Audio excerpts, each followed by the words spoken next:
नमस्कार, काव्य ओवी ब्लॉग्समध्ये तुमचं स्वागत आहे। नवरात्रीचे 9 रूप म्हणजेच देवींचे 9 रूप।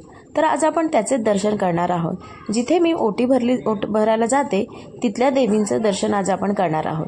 तर पहिल्या देवीला मी गेलेली आहे ती म्हणजे आमच्या पेणची गावदेवी। ती सुद्धा रामेश्वर मंदिरामध्ये स्थायिक आहे। तिथे मी दर्शनासाठी आणि ओटी भरायला गेलेली आहे आणि त्याच्याच बरोबर लेफ्ट साईडला महाकाली मंदिर सुद्धा आहे। तिथे सुद्धा देवीचं रूप आहे। तर आता आपण जाणार आहोत रामेश्वर मंदिरामध्ये, जी आमच्या पेणच्या गावदेवी आहे। ही अतिशय सुंदर अशी मूर्त आणि अतिशय सुंदर असं मंदिर। तर त्यातील हे क्षणचित्र अगदी सुंदर। सर्व देवांचे दर्शन इथे तुम्हाला होणार आहेत। गणपती बाप्पा, दत्त, राम लक्ष्मण सीता, त्याच्या हनुमंत, शंकर, त्याच्यानंतर ही गावदेवी। तर ही ते गावदेवीला मी ओटी भरली आणि त्याच्या चरणी निवेदन केलं की माझ्या सौभाग्याला आणि माझ्या कुटुंबाला संरक्षण दे। त्यातली ही मी आता पहिली ओटी भरत आहे। ही आमची गावदेवी आहे पेणमधली। तर तुम्ही सुद्धा जर पेणमध्ये आलात तर इथल्या देवीला नक्की नमस्कार करण्यासाठी या। तर आता ही गावदेवीचं दर्शन झालेलं आहे, ओटी भरून झालेली आहे आणि निघणार आहे पुढच्या देवीला ओटी भरायला।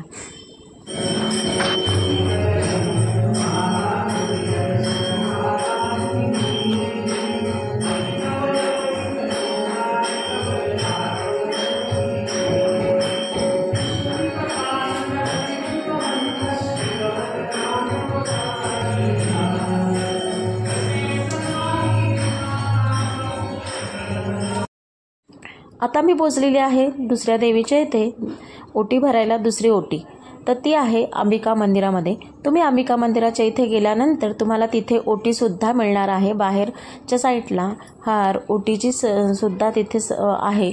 जर तुम्ही तिथे ओटी घेतली तरी सुद्धा चालणार आहे। आतमध्ये पोचल्यानंतर मंदिर अतिशय सुंदर असं आहे आणि इथे पहा सर्व मनोकामना पूर्ण होतात। ह्या देवीचरणी जर आपण मांडलं तर ही आहे अंबिका मंदिर।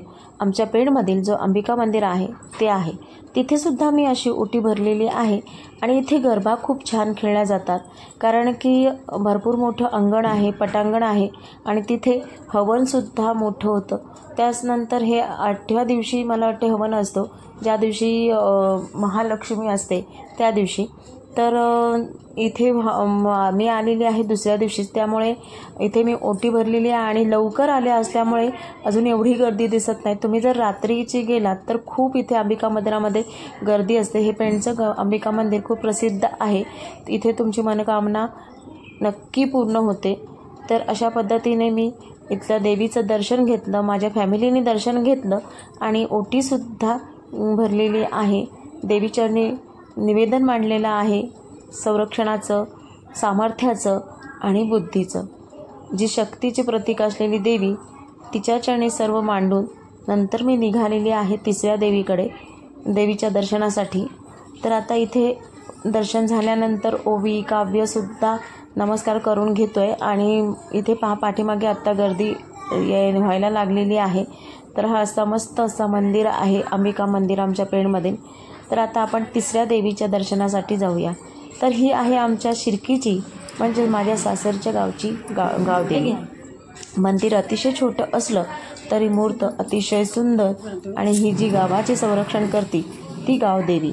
त्या गावदेवीचं सुद्धा दर्शन घेतलं। नेमकी जेव्हा मी गेले तेव्हा लाईटच गेली, त्यामुळे काळोख वाटतोय तुम्हाला। मी मोबाईलच्या उजेडावरतीच तुम्हाला हे दर्शन करत आहे, पण अतिशय सुंदर अशी मूर्त आहे ही आणि ती सुद्धा नवसाला पावणारी आहे। तर इथे मी गावदेवीला सुद्धा, शिर्कीच्या गावदेवीला म्हणजे आमच्या गावाच्या गावदेवीला सुद्धा ओटी भरलेली आहे। आता आपण निघणार आहोत चौथ्या देवीला, जिथे तिचं सुद्धा आपल्याला ओटी भरायची आहे। तुम्हाला हा व्हिडिओ कसा वाटतोय हा कमेंट्समध्ये नक्की सांगा। आवडत असेल तर जास्तीत जास्त नक्की शेअर करा चॅनल। आता मी पुढच्या देवीच्या दर्शनासाठी निघालेली आहे। ही देवी आहे आमच्या गावाची, 3 ते 5 गावांची देवी आहे। ही तिगाव देवी आहे। तिगाव देवीचे दर्शन करण्यासाठी आम्ही सगळेजण सासू सासरे, मी, माझे मिस्टर, मुलं आम्ही आलो होतो। तर इथे दर्शन घेतलं, तिथे सुद्धा ओटी भरली आणि त्याच्या चरणी सुद्धा निवेदन केलेलं आहे। तर अशा पद्धतीने ह्या देवीचं सुद्धा छान असं दर्शन झालेलं आहे. पण नेमकी ज्या टायमाला मी पोचले त्या टायमाला तिथे लाईट गेली होते, कारण की लाईटीचे खेडेगावात म्हटलं की प्रॉब्लेम खूप असतातच. तर त्यामुळे तिथे सुद्धा लाईट गेलेली असल्यामुळे थोडं काळोख होतं. आणि ही जी देवी आहे ती थोडी आतमध्ये शेतामध्ये वसलेली आहे, पण अतिशय सुंदर अशी मूर्त, त्याचप्रमाणे अतिशय सुंदर असं मंदिर तिथे आहे.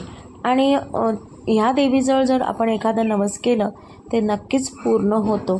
तर तुम्ही सुद्धा इथे एकदा भेट देऊ शकता. ही आमच्या शिर्की गावापासून अगदी 1-2 किलोमीटर पुढे असू शकते.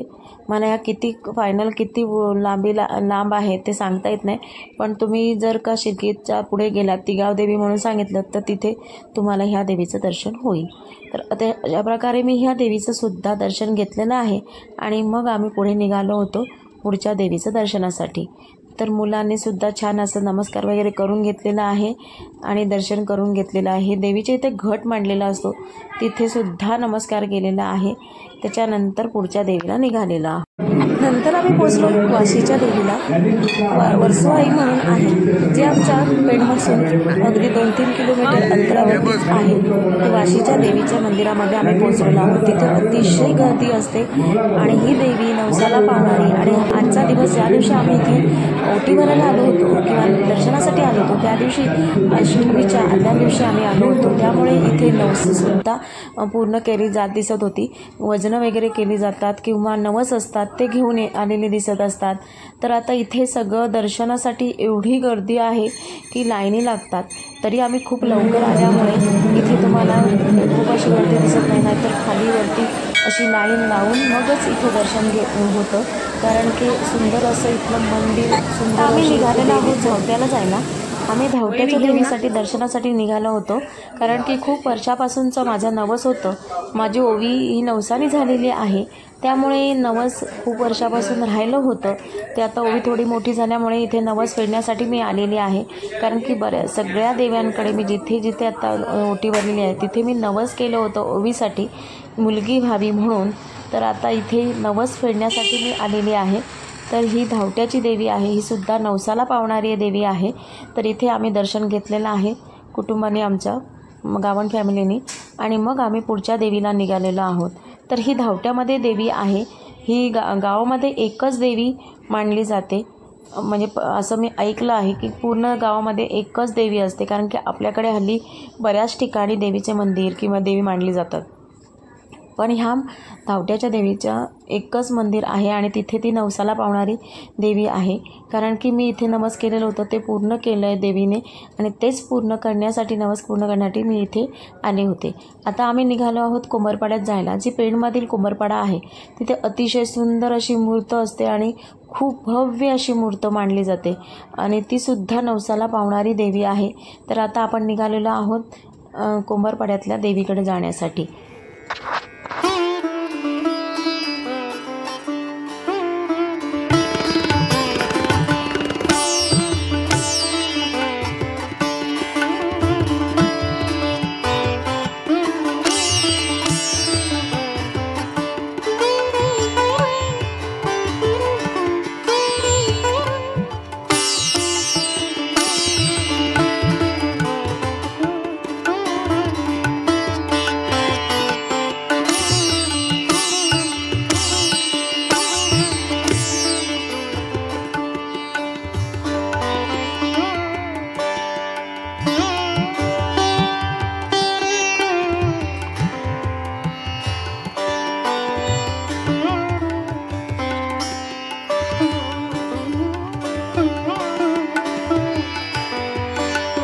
तुम्ही मूर्त पाहिली असेल, अतिशय सुंदर अशी ही मूर्त आहे. त्याच्यानंतर इथे काकी आल्या होत्या, ज्या कुमारिकांचे पूजन केलं जातं तिथे देवीच्या मंदिराजवळच देवीच्या इथेच कुमारिका पूजन केले. त्याच्यामध्ये ओवी बसलेली आहे, तिचं सुद्धा पूजन करत आहेत. मला असं वाटतं की देवीच्या ज्या दिवशी महालक्ष्मी असते त्या दिवशी मला वाटते कुमारी पूजन केला जातो, त्याच्यामध्ये ही पूजन करत आहेत ह्या काकी.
मी डोंगरीच्या इथली जरीमरी आईचं जे मंदिर आहे तिथे मी गेलेली आहे. आमच्या डोंगरी म्हणजे माझ्या माहेर आहे, तिथल्या देवीचं मंदिर आहे.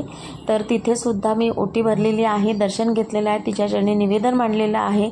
सगळ्यांना सुखरूप शांती, सुख, समृद्धी आणि आरोग्य दे असं निवेदन मांडून पुढच्या ठिकाणी निघालेले आहे. तुम्हाला हा व्हिडिओ कसा वाटला?